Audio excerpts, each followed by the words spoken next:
In a decade of Dungeons and Dragons storytelling, I forged empires, toppled villains, and learned one truth. World building can make or break your campaign. Here we go. Have you ever spent weeks crafting a fantasy world only for your players to ignore half of it? I have, and it stinks. But stick around because today we'll be sharing 4 world building tips gleaned from my 10 years behind the DM screen. Tips that will save your sanity and level up your game. By the end, you'll know how to build a richer, more story-driven campaign that your players will talk about for years. I've got a couple of crazy DM stories, like how a Navy admiral became a sky pirate, or how an arch nemesis taught the entire party a lesson. A good one. It's so tempting to map out your entire world in one go. Every kingdom, every god, every blade of grass. I've been there.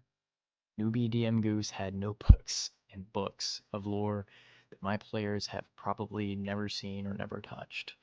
And the truth is, you don't need a fully fleshed out world from day one. Instead of drowning in the details, let's start small. Focus on one town or one region, the place where your players will begin their adventure. Build that area up with vivid detail and let the rest of the world be a sketch in the background. Think of it like a video game. You ever wander beyond the playable map? Maybe through a glitch, an exploit? It's probably because the devs never intended you to go there. In your world, that's okay. It's okay if everything beyond the starting area is a bit like an unfinished town, a rough outline waiting to be developed. I call this skeleton world building. You lay out broad strokes, the world skeleton. Major continents, a few big conflicts, perhaps a legend or two, but you only flesh out what the players will actually encounter. And guess what? Your players will help flesh it out as much as you do. And here's a personal confession. I've spent months designing a massive kingdom. Politics and an economy, 15 generations of kings, and yes, I mean that, only for my party to spend the entire campaign, or at least the first half of it, in the starting village in the nearby areas. They never even saw that shiny kingdom I made. I've learned my lesson.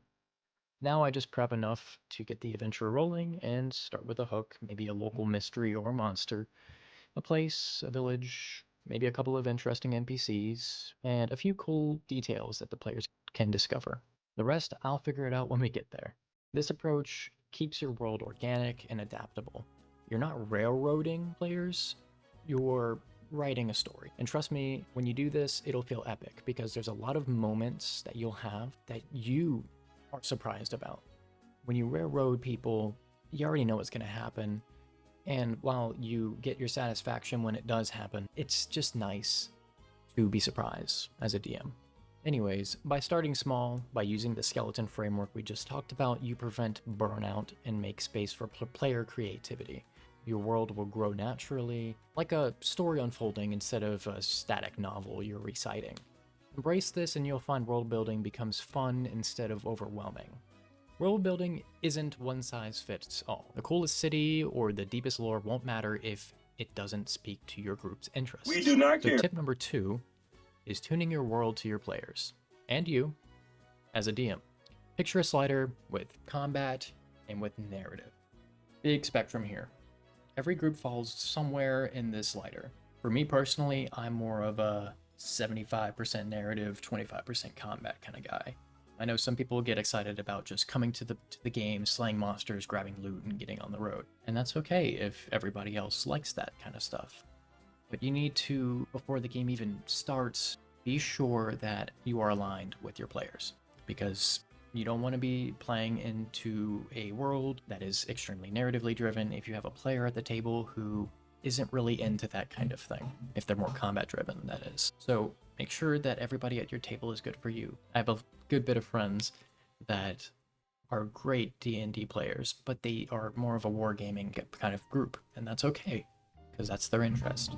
As much as I love them as their friend, I'm not gonna want that at the table, because that's not my playstyle, and you need to identify what you want before you play the game. You can honestly figure this out at your session 0. Not only can you figure out what kind of game you want to run, you can also talk to your players about, do you want a political intrigue type of game, social drama? Do you want to be exposed to a lot of deep lore? You know, these are all questions that you can ask your players. Do they get excited about like I said, slaying monsters and grabbing loot, or are they more interested in talking to every NPC, getting to know them, socially solving situations? That could be a really good group for like a noir detective kind of setting. The main important thing here is to just be honest with the kind of DM you are. If you adore storytelling and improv acting, but your group wants to dungeon dive, you'll need to meet in the middle or adjust the kind of people you want to play with.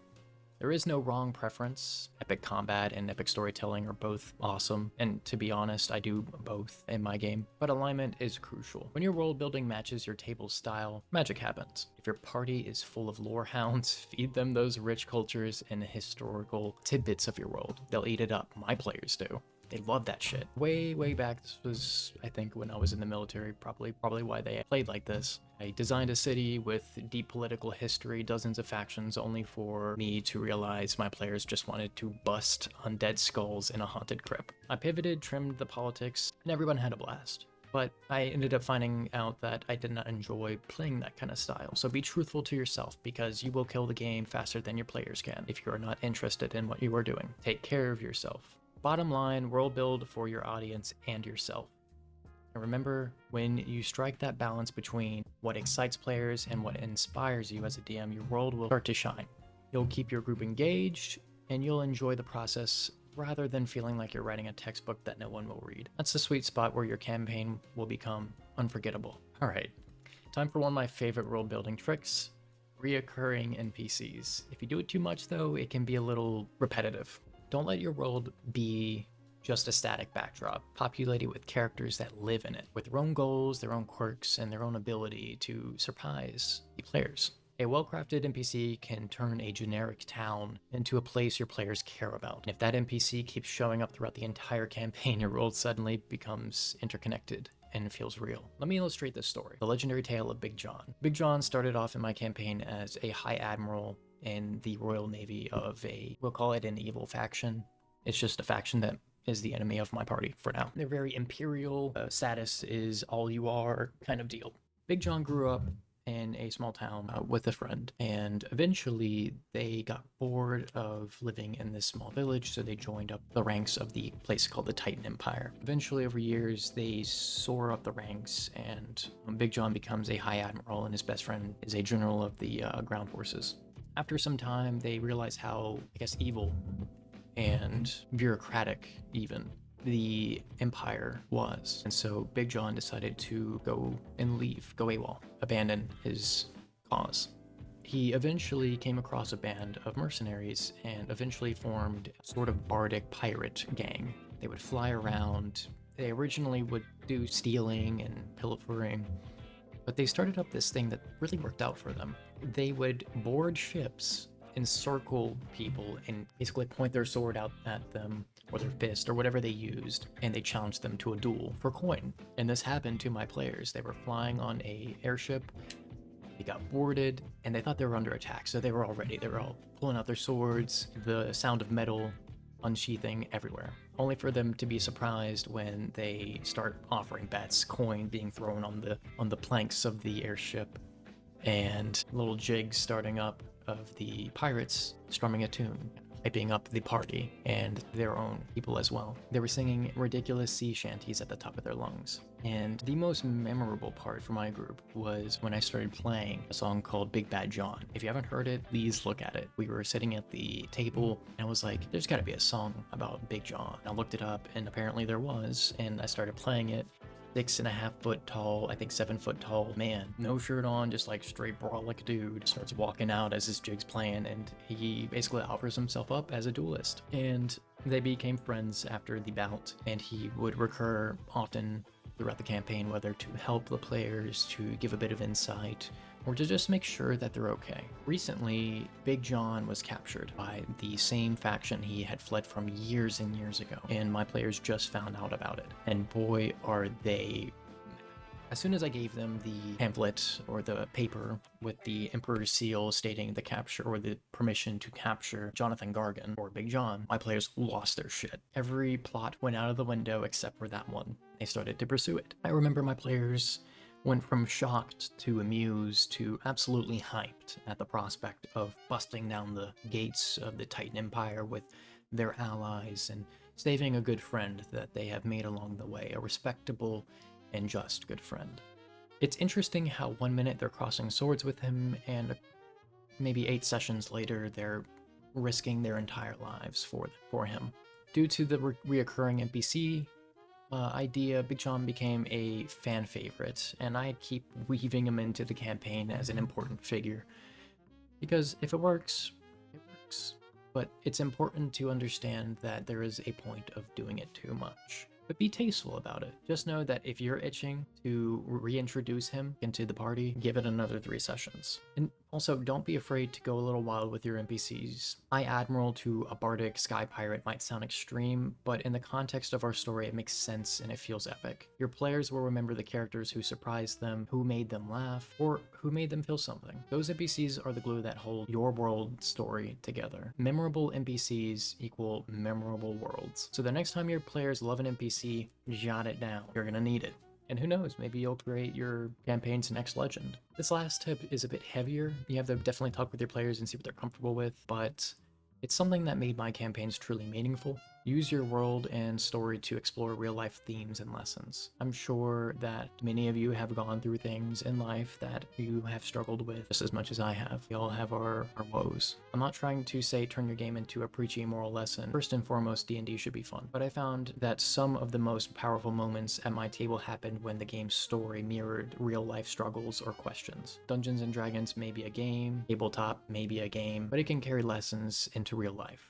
Let me share what I mean through one of my most profound DM experiences. Revolved around a campaign's arch nemesis, my players absolutely loathed. This was the big bad who always had 2 steps ahead, who also happened to burn down their hometown, and who taunted them in their nightmares. We spent a year of gameplay building up to the final confrontation with this arch nemesis. Intention was sky high. The players are ready to unleash all hell on this guy. The battle begins, and it's intense and kind of one-sided at first. This man named Ashikaga, a red Oni, was blasting gravity spells, basically forcing my players to become prone onto the floor as the ground buckled and shattered at their feet. The man who has caused so much pain wasn't a monster by choice, though. It was a victim by Tharizdun. They ended up saving him by breaking the mind control by hitting a leech that Tharizdun had planted on him. Basically gave Tharizdun free reign to control his body from the abyss. Ashikaga, he in our campaign was the cause for the purge of the Blue Oni. Basically, an entire race almost completely snuffed out him. One of my players is a Blue Oni. That's why she was so poised to go for the kill. When my players destroyed the leech, he fell to his knees, looked at the sky, and screamed Tharizdun, veins popping out and that blood-curdling, mad scream.